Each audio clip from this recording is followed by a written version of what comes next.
네, 관련 소식 조금 더 이어가겠습니다.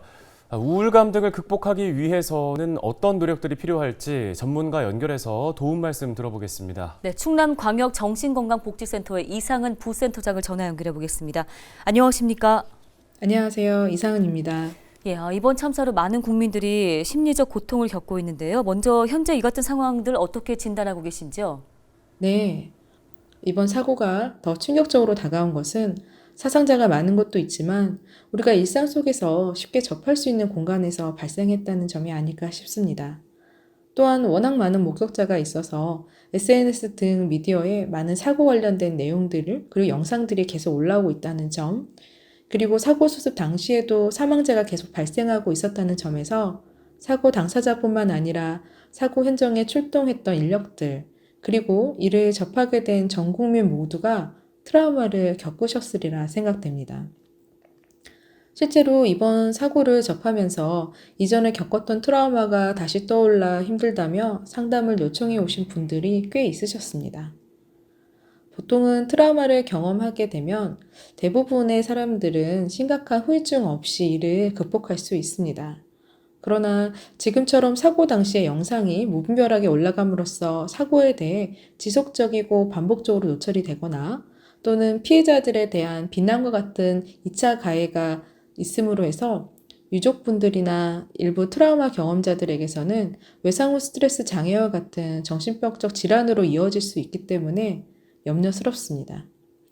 그나마 이런 우려에 대한 경각심을 일깨우는 목소리들이 나와 다행스럽습니다만 더 나아가 전 국민을 트라우마 고위험군으로 보고 심리적 회복을 도울 수 있도록 포용하고 지지하는 사회적 분위기가 만들어졌으면 좋겠습니다.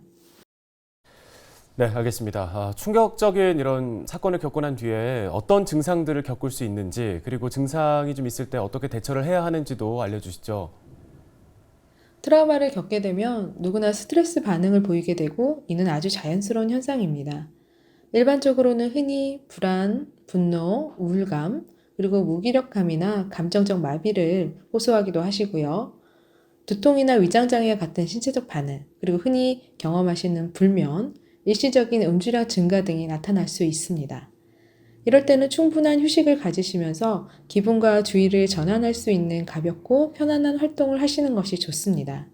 그리고 주변 분들은 위로나 조언보다는 감정을 있는 그대로 들어주시고 공감해 주시는 것이 도움이 됩니다.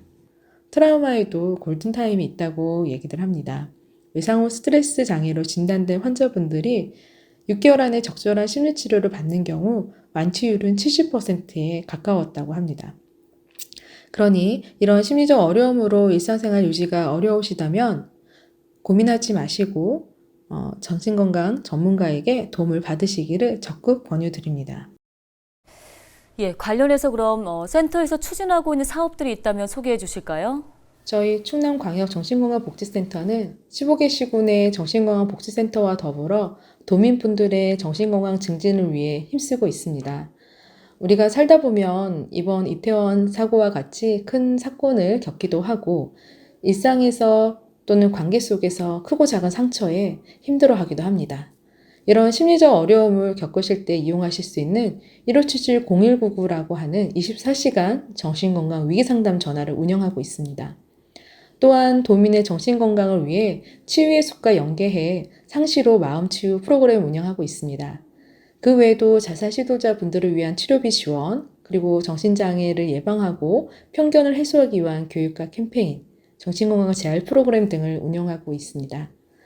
혹시 내가 또는 내 주변에 정신건강에 어려움을 호소하는 분들이 있으시다면 언제든지 지역 내 정신건강복지센터로 연락하시면 도움을 받으실 수 있습니다. 네, 도움 말씀은 여기까지 듣겠습니다. 충남광역정신건강복지센터 이상은 부센터장이었습니다.